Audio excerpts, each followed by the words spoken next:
Well, after 4 years, there's no more escaping it, right, Hardcore? Unless you've got a Ford Mustang with 350 Stangs under the hood, then nope. Alright, fine. Even though this was originally supposed to be a compilation induction with some of the smelliest moments, I guess it kind of needs to be given the full treatment. Alright, roll the intro. Hey, America, don't get up. I'm Wendy Williams. Welcome to Love Triangle. Now, we're always looking for the name of the famous person, place, or thing in our puzzle. Then you will win this. From Big W, it's a shopping spree, Rita.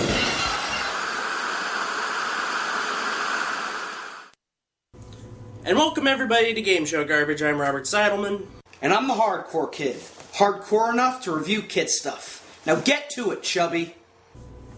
In 1989, when Double Dare and Finders Keepers were succeeding in syndication, Nickelodeon needed to add some more original programming. Now! Fine, think fast! Think Fast came at a weird time at Nickelodeon, especially in the game show department. In early 1989, the only two game shows they had were Double Dare and Finders Keepers, and they were either in syndication or on Fox. So the higher-ups told producer Jeffrey Darby to create another show for them to put on the air.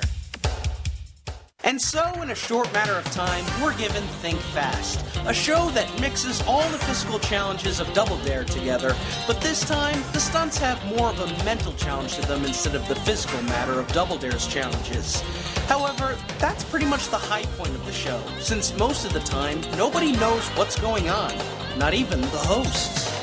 Especially the viewer in the first season, since the show was basically taped on a very small soundstage, so they had to use really obvious edits to get around that fact.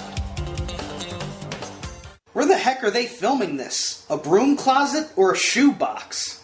Either that or on the inside of Tim Tebow's head. The second season was a very nice upgrade, now looking like the inside of a school rather than an actual game show studio. The set had the opposite problem of the original, though. While the old set was too small, this set was way too big. Everything is too spread out, and it just feels so hollow and empty. I should explain this was the same soundstage that Super Sloppy Double Dare used during their run at Universal Studios. I'm guessing it was cheaper to use that soundstage instead of renting a smaller one that would be more beneficial to the show's needs. Honestly, I kind of prefer the Carrington set. Sure, it was small, but you got to see the audience and it just flowed better edited than unedited. Speaking of Carrington, here is the first host of the show, Michael Carrington. He was a comedian and voice actor, and could be found in a lot of television commercials. Thankfully for us, his entrances were nothing more than showing off his multicolored Converse shoes and waving at the camera like a goof. The way he would read the rules were reflected on how the audience at home was during the show. Here's how we play Think Fast. Our two teams will compete in a variety of games that challenge the mind as well as the body. It's so complicated I can barely tell you about it. Even the adult Steve Urkel agrees with the viewers that this is too confusing. I mean, we're both adults, and we've watched these reruns for years. Just think how confused the kids who watched this were when this originally aired in 1989. As for Carrington's hosting, he was alright. He had a somewhat good understanding of what was going on, and knew when to vamp when he had to. And this is Skip Lackey, arguably one of the worst game show hosts of all time. I already took care of him in a written article back in 2010, but the ultimate reason why I hated him so much was this. And now, here's the host of Think Fast, a man who's as smart as Albert Einstein and a much better dancer, Skip Lackey!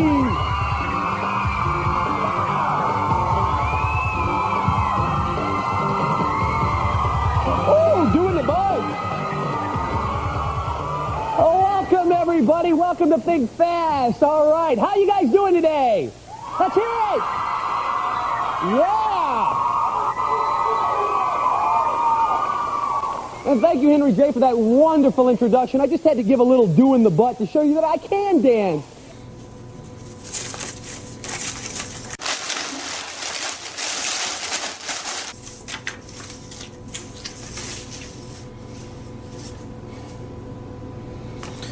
We got the same one, didn't we, Hardcore? I did. Alright, roll it. I got passion in my pants and I ain't afraid to I'm sexy and I know it.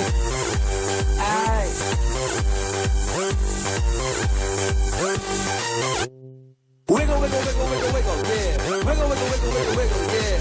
Wiggle, wiggle, wiggle, wiggle, wiggle, yeah. Wiggle, wiggle, wiggle, wiggle, yeah. Do the wiggle, man. I do the wiggle, man. Yeah. I'm sexy and I know it. Okay, here's the quick synopsis on Skip Blackie. He couldn't ad-lib anything, he relied too heavily on the cue cards, and he had to be told basically what to do even when it was blatantly obvious what was happening on the screen. In short, he couldn't get anything right. Now on to the actual show itself.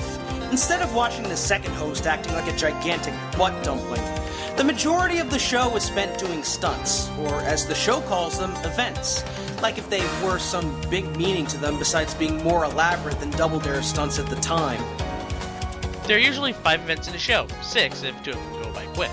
Unlike Double Dare and Funhouse, whose challenges were mainly physical, Think Fast used more mental challenges.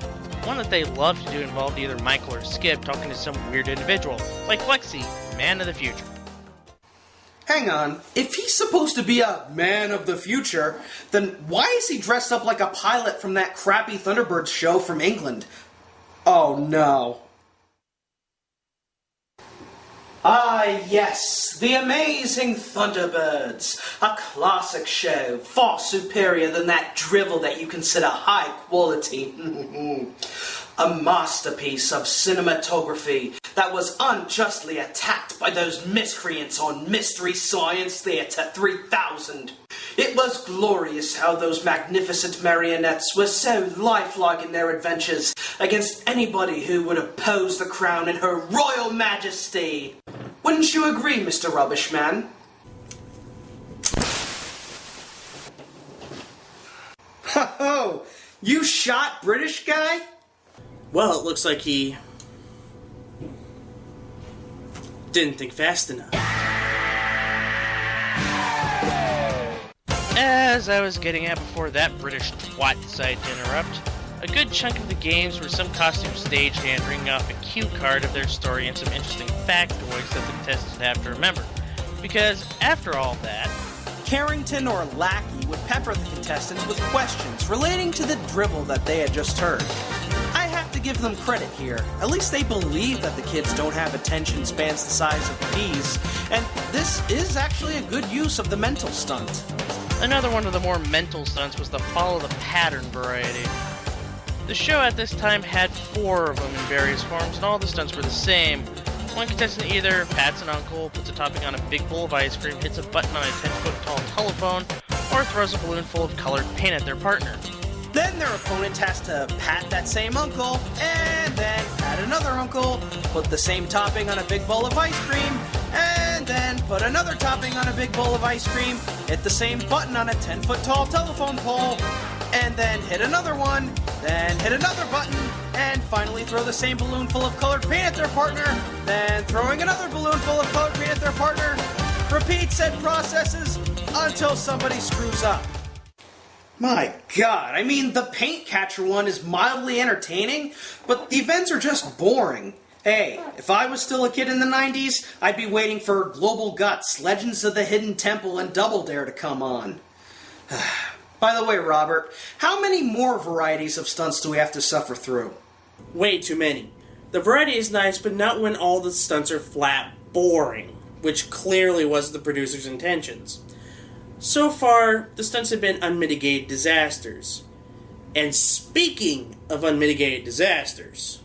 The absolutely worst produced stunt of this entire series, including the Lackey season, are these games involving tumbler drums, where they would put either a color, number, word, or part of a bad guy's face, and then stagehands would spin them around at uneven speeds. Contestants would then buzz in and give the right combination for the point, and hopefully for the game. Is that up there? Let's take a look. 983 ice cream soda. Ice cream up. Ice best up. Ice it up. Ice it up. Ice suede up. You ever have ice suede? It's really tasty. Ice spot up. Ice cream up. No. Ice cream soda. What was the last one, the number? Other way. Well, it'll come around again. There we go. Ice cream soda. You have got to be kidding me. You have got to be kidding me. Is this supposed to be entertaining? Why would I even want to watch this? Well, I honestly don't know. Maybe they thought they could air anything and get 200,000 or so viewers for it, and kids will flock to watch it. I mean, it's probably the exact same thinking that makes crap like iCarly and all that with Britney Spears' much less talented pregnant sister get a whole bunch of viewers. It's just bad thinking at its worst. Maybe getting back to the format will make this better. The winner of the event gets a shot at the Brain Bender, which also has a lot of varying formats as well. It could either be a rebus puzzle, a photo of a common object zoomed in, a famous person, objects of common, amongst other things. Getting this right would win them $200.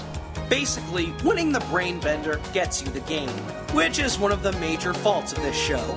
Everything is just so unbalanced. You could stink it up all throughout the show and be down $250 to nothing come the final stunt.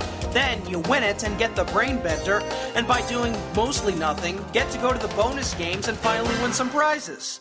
By the way, Robert, how is the bonus game played? 40 seconds on the clock for Marla, please.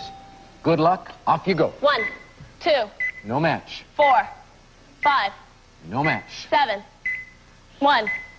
Oh, sorry about that, Hardcore. That's the wrong DVD. But it's still the same game. Yes, the Locker Room bonus game is a direct lift from Classic Concentration's card game, just with a couple of variants. The Carrington version had this format. The first person of the winning team had to find matches. A locker room door would open and the contestant would have to find the matching pair. Once the match is found, they would have to run to the starting point and hit a button to close up all the doors, and the process repeats. The wrinkle that is added is that hidden in one of the 15 lockers is the time bomb, which is set to go off after 20 seconds. If the contestant finds it, they'll either get 30 seconds or 40 seconds for their partner, depending on the mood of the producer. If it goes off, they only get 20 seconds for their partner to make the rest of the matches they don't get. While it's an interesting variant on Classic Concentration's game, it's just too poorly executed. The time bomb threw off more contestants, and there's one little thing the contestants do that breaks the bonus game. The contestants could just run from end to end, opening up the doors and seeing what's behind everything. This also gets the time bomb deactivated and easily gets them all the prizes that there are to offer. So hopefully in the Skip Lackey season, they'd have this fixed. Did they? No! No! No! No! No! It still had the same old problems. However, instead of the time bomb, each contestant having 30 seconds, which probably was the reason why the show had a lot of bonus round winners for Carrington's season. For Skip's season, each contestant took turns finding the mate. They had 60 seconds to get all 7. So we're back to the tired old trope of 60 seconds to glory. Now instead of the time bomb, there was something else. Your bike was stolen by that no-good neighborhood bully and thief, Red Herring. At last, Freddy actually got it right. The Red Herring was a person that had no match whatsoever. So when it was revealed the contestant had to pull the herring handle to dump fish on him and close the door and find another match, the first 4 were worth $100 and the last 3 were worth prizes of increased value. So, in short, it was the same bonus game, just made a little more streamlined and harder. Despite the facelift, it doesn't change the simple fact that it was basically a lift of this. That's a match. 11, 6, That's a match. 12, 14! That's a match!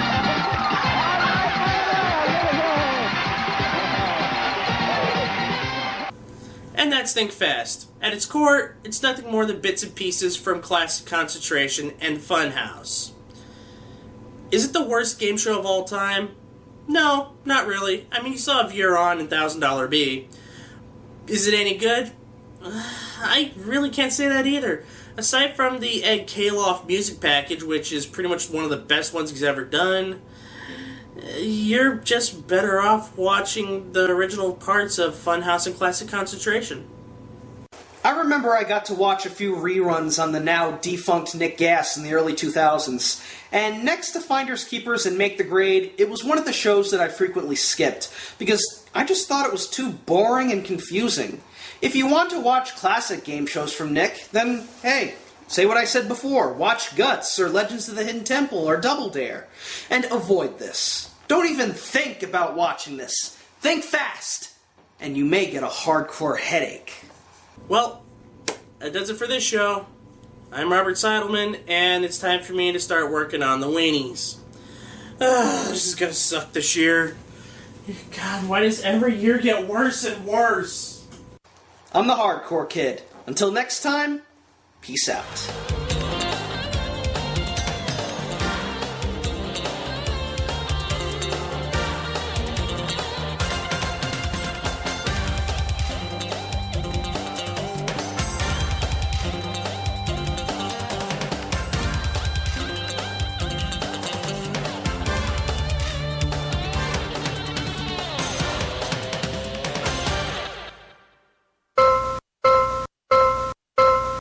You